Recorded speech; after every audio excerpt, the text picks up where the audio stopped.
Making mosaic tiles sometimes starts with one giant glass bubble shaped by gravity. It will eventually be broken, covered in 24-karat gold leaf, and topped with molten glass. The final pieces are tiny, but they cover massive monuments, like this 138-foot-tall golden Buddha in Thailand. Orsoni has been making mosaics since 1888, and it's the last glass factory still operating in the city of Venice. Sembra quasi una cosa magica, una pozione. There were once hundreds of glass furnaces spread across Venice and the island of Murano. But many have closed their doors in recent years when gas prices began to rise. We went to Venice to see how this 135-year-old business is still standing.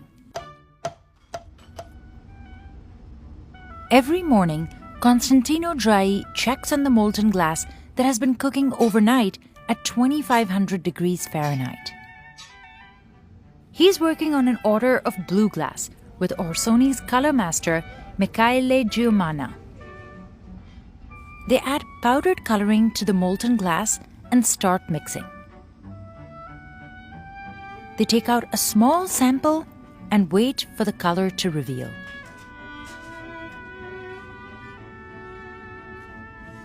Michele breaks the slab in small pieces and dips it in cold water. If the color is not exactly right, they toss the pieces back into the furnace and start over. Sto imparando ancora lentamente, ma con la pratica soprattutto, e ce ne vuole tanta. It's a long process of trial and error that can take 5 times to get right. When they eventually do, this 50-year-old machine flattens it into slabs less than half an inch thick. The glass then sits in a kiln for 6 hours to harden. Finally, it goes to Orsoni's legendary color library. There are almost no shades they haven't produced. The room holds more than 3,500 shades. This variety is what brought international attention to the business back in 1889. Workers still hand-cut every single tile. These machines are the exact replica of the ones used here over a century ago. Each worker makes around 10 pounds of tiles in 1 hour. This kind of colored glass mosaic is called smalti, and it dates back to the 3rd century BC. Antonella Galenda has mastered the ancient method, adjusting each tile to fit the design, like a puzzle. Però è sempre una sfida le tecniche. Noi adesso abbiamo soprattutto degli strumenti che ci permettono di essere più perfetti, più perfezionati, però. It takes her a week to finish an art piece this size. Bigger ones take months to complete. Orsoni also specializes in tiles covered in gold, and it starts with transparent glass.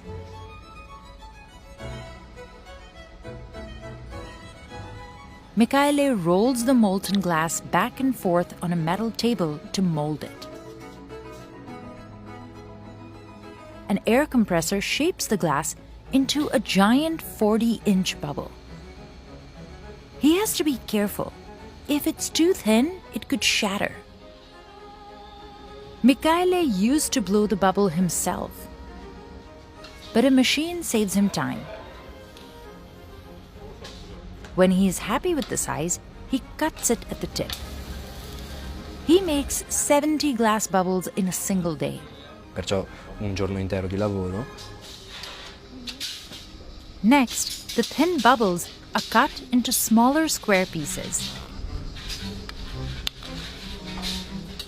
They end up with Rosella, who pairs them with the 24-karat gold sheets.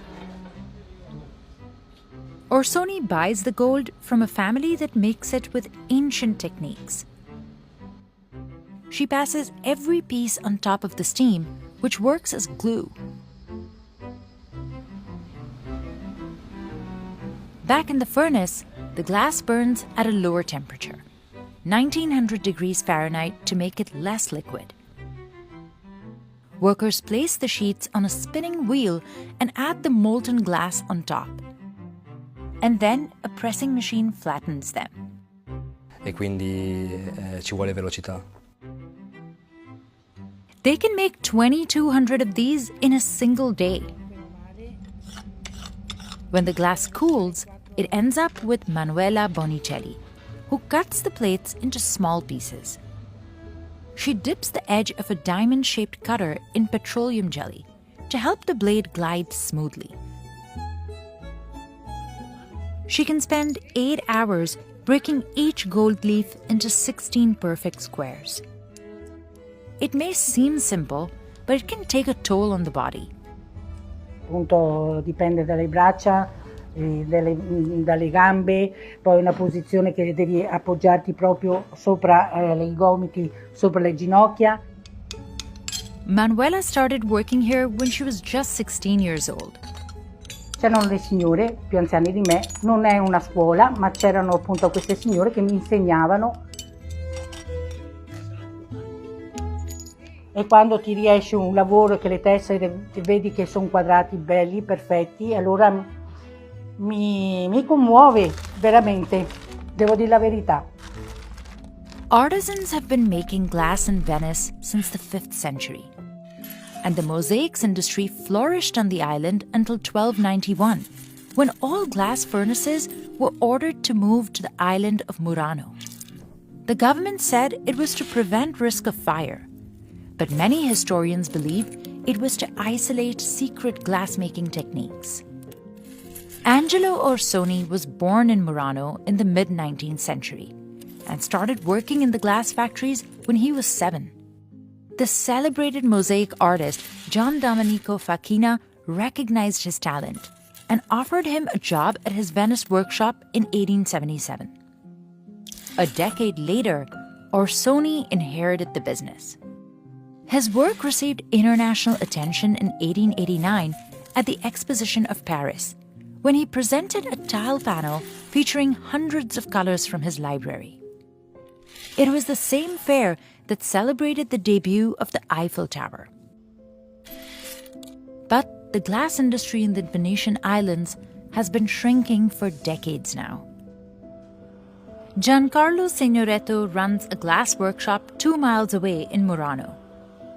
We met him in 2021 when he was mentoring his assistant Agnese, but he had struggled to find young apprentices for years.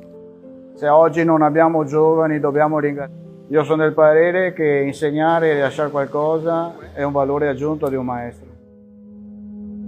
His biggest challenge came that same year when gas prices rose significantly in Italy, making it unaffordable for many.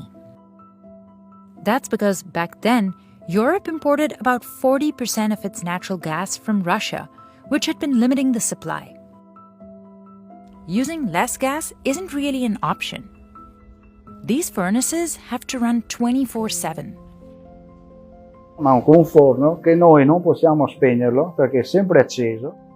If the temperature drops below 1800 degrees Fahrenheit, the crucibles inside will crack and break. Praticamente cosa succede? Bisogna chiudere tutto il forno. Rebuilding and reheating the furnace could take weeks and cost up to $22,000.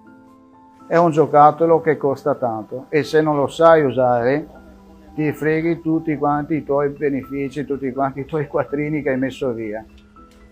Giancarlo managed to keep his furnace burning throughout the crisis, but some of his gas bills were 4 times higher than usual. He started traveling and selling his art in other towns in Italy and abroad. So far, the extra cash has been enough to pay the bills. But not all glassmakers have been lucky. We also visited one of the only women-owned workshops in Murano in 2021. Chiara Tarayo and Mariana Oliboni had just opened it, weeks before gas prices spiked. Se le cose continuano così, di sicuro non si può andare avanti. Chiara spent the inheritance from her mother's death to keep the doors open. Their gas bills were so high, they applied for reimbursement through a government relief program, but the funding never came. Gas prices eventually went down in 2023, but by then, rent was also spiking. The duo closed their workshop and started renting space in other furnaces to do their artwork. Chiara launched her own mobile studio and plans to travel across Italy to teach glassmaking. Mi dà vita, mi fa rinascere ogni volta. Orsoni's extensive list of prominent clients helped keep the furnace burning. Its glass mosaics adorn the royal clock tower in Saudi Arabia, 1/3 of which is gold. This portrait of the Emir of Dubai has 100 pounds of tiles. Artists spent months matching 80 different shades and colors only to get the skin tone right. In 2003, Orsoni was acquired by the Trend Group, a global producer of glass and gold mosaic. Since then, the company expanded its customer base, forging partnerships with renowned fashion names like Dolce Gabbana. Together, they created earrings with micro-mosaic pieces. Orsoni also crafted a limited edition of 18 bottles for the Dominican Republic rum brand Brugal.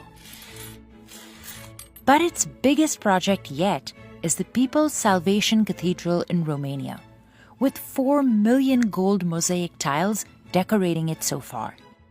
Finishing the project will take 3 more years. But even Orsoni has struggled to recruit younger artisans. Constantino is the only apprentice here learning to work with molten glass. Trovo che sia molto importante e soprattutto caratteristica di Venezia. Manuela is planning to retire in 4 years. And she's thinking about the future of the Venetian institution she's dedicated her life to. E io mi auguro appunto che trovino delle persone, non dico come me perché non siamo tutti uguali, che ama come sto amando io il mio lavoro.